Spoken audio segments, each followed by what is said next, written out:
Hello, everybody. It's great to have you here on this Friday afternoon. As always, Culture Marketing Live is on Fridays.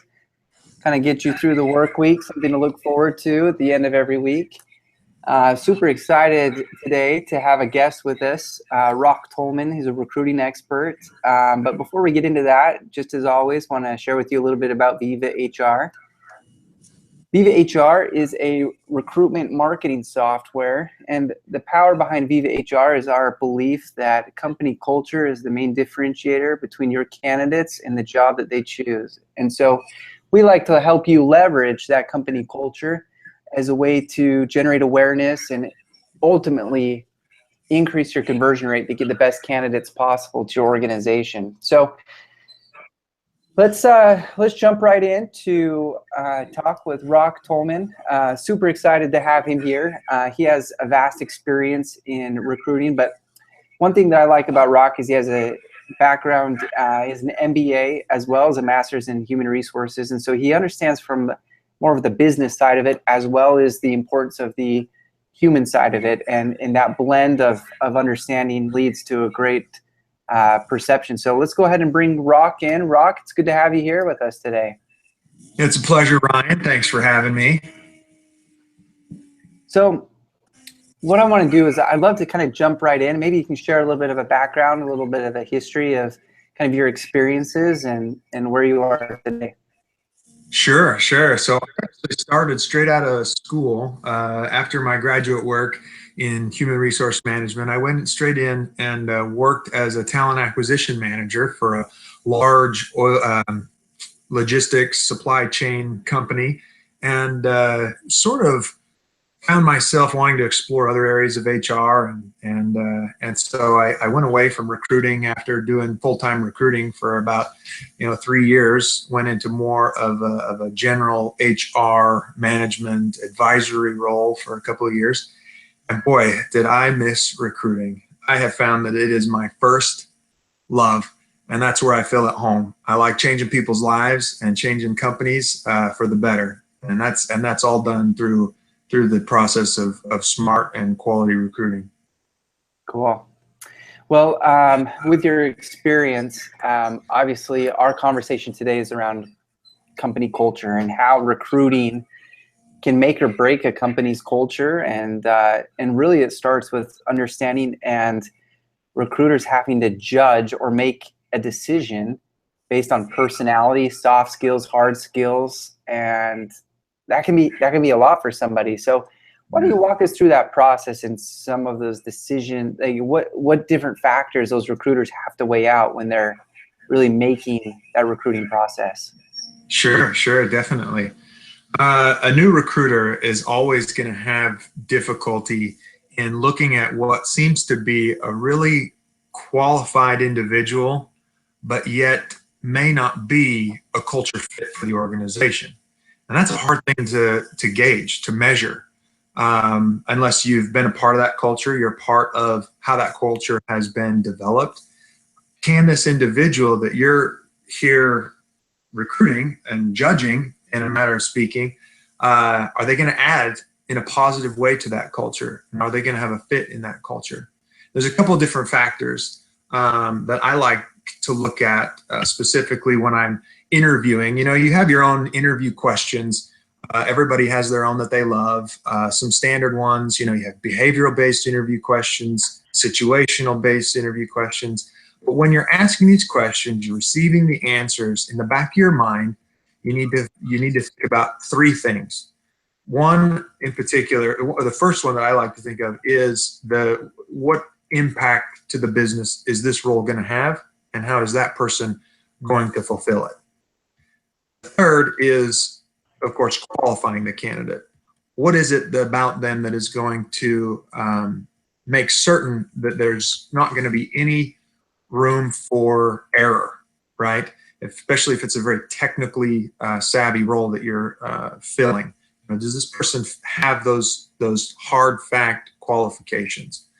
And then the last one we covered, personality and culture fit, for sure. So those are some of the factors that I look at. I have a quick story on the first one. When I was recruiting for some truck drivers. Actually, you wouldn't think truck drivers are really going to have one versus the other a real big impact on the company's bottom line, right? I mean, they're hired to do a job. They come in, they drive a truck, and they go home. And that's just not the case. These guys, these are smart people that you want to hire. You want to hire people that are intuitive. You want to hire people that have the wherewithal to see where weaknesses are in your processes and come up with creative solutions. So this one truck driver I can remember, he knew that we were getting ripped off on tires. We were spending tens of thousands of dollars on tires for a fleet of trucks.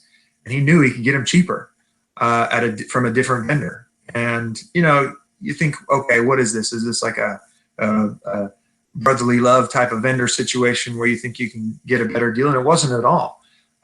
He looked at it from an analytical perspective, and it blew us away about how he developed, you know, a systematic approach to deciding whether us changing vendors on tires for our trucks was going to equal this much in savings on an annual basis. And it just blew our world. And that's the kind of people you need to be looking for, people that can go above and beyond sort of that quid pro quo of what you want them in the door, first and foremost, to deliver on.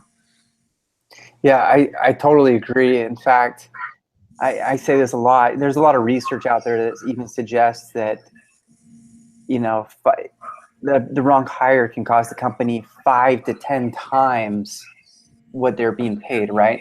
And right to your point is it's not just about the salary, it's the opportunity costs and what they can give back to the company by observing safety regulations. You think about truck drivers and the safety and the insurance implications and everything that could happen if you get the wrong fit inside that company. So maybe share with me just a couple of things from a business impact side of it. What are some things that a business looks at when judging if they are the right culture fit? Let's assume they've got the right skill sets. The resume said that, their references, whatever. But the culture fit seems to be where everyone gets stuck up. And that's the question I get back a lot is, without paying these big dollars for the big personality assessment tests, which we believe in and we like those a lot, but you're face-to-face with this individual. What are some of those things you look for? Yeah. You know, it reminds me a lot of individuals that I've spoken to who feel a little bit broken, maybe, because they've been in a company culture that isn't a good fit. And then they feel themselves, they're not going to be a fit anywhere. And that's just not the truth. Nothing can be further from the truth. You do have a fit. Anybody who has a skill set that's willing to work hard has a fit in an organization. And that culture that they are going to thrive in is something that they need to find. And if a company can market that culture in an effective way, you're going to find people that fit better than those that aren't going to, or have a better fit in a different style of culture. And that's huge for a company, right? Because you have employees that you think are going to be rock stars coming in and they really struggle and you can never put your finger quite on what's the deal. And usually it's a fit within the working dynamics of the company, but also the other personalities that have been developed there within the team. And so without good culture fit, you're just going to have turnover, and that's expensive. Turnover is expensive. Do you happen to have any favorite questions to get that candidate really talking, to maybe pull the culture out of them, to kind of see, because you got to make a judgment call, right? You got to see if that personality, culture is so ambiguous, and that's the thing that I love and hate about it, is it's elusive. To you, it's going to be defined as something different than what I define it as. But when you're really trying to pull the personality out of that interview, your candidates in front of you, do you have any secret questions, any tips you want to share with our audience? Yeah, I've got a few. Let's see. One I really like to ask people is about. I mean, there's the the standard questions of, well, how do you feel like you work well within a team, right? Oh, well, the candidate's going to say, great. Well, that's the wrong question to ask. You're on the right track. You need to find out the answer to the question, but you ask it a different way, right? You ask them, if I called up, two or three of your peers that you worked with on a regular basis, what do you think they would say about you, right? And tell me a story about the last time you had an interaction with a coworker or with a supervisor where there was a disagreement. And how did you handle that? What was the disagreement about? And what was the result? What did you learn from it? Yeah. It's dig. And that's really what will pay dividends in the long run when you're interviewing and finding more about how a person's mind thinks and how a person's mind can really translate what they're thinking into actions and eventually, a work product. That's great. One of the interview questions that I learned from the book Who by Jeff Smart, I read a number of years ago, right when I was starting my company, and the book had just come out. And one thing that I love about that is in that book, he talks about when you're asking the candidate those questions, you ask for a specific name. Say, who was a coworker that you used to work with? Oh, the coworker's name was Jeff. When I called Jeff and I asked him about this personality trait you're telling me is amazing, what is Jeff going to tell me? And so you're making it almost as a matter of fact that you're going to be having that conversation with Jeff. And so you better tell me the truth. Oh, yeah. And it's a really interesting dynamic. And when you're talking about references and former managers, and you use that phrase of when, instead of, what would he say? You say, when I talk to him next week, or when I call him after this interview, what's he going to tell me? How is he going to rate your work ethic and your integrity? Is there anything I should know? Yeah, definitely. I love that. I actually had another interesting interview. Two different maintenance mechanics that I was looking to hire for some process unit work in a refinery. Each were sitting with me, of course, separately in an interview. And the question was asked, both of them were unemployed at the time, and obviously one of the first questions you want to know is why? What happened in your last role? What was the reason for separating from that company? And the first candidate said, well, it was a layoff. And it's a pretty common answer. There was some layoffs in that area, and you can't fault him for that. Next comes in, asks the same question. Candidate says, I actually violated a safety procedure, and there was an incident where I cost the company thousands of dollars in valuable product. And I sat back, a little taken back with his honesty, right? I mean, who just blatantly, talks about something that boy, is a big blemish on your career. But he didn't just stop there. He continued to describe and explain what he learned from that situation and how his habits have changed for the better. How something like that is never going to happen in his career again. And that spoke real kudos to him. But I was still at a dilemma. He did have a safety occurrence, and we have to look at that. So I did some reference checking on both of them, and it turns out that the second candidate was telling the truth. The first candidate, as a matter of fact, also had a safety incident. No, was not laid off, was fired due to this safety incident. And it just goes to show you how important getting to the bottom of what a person's integrity is in an interview as well. And that integrity is going to translate to a positive impact on the culture of a company.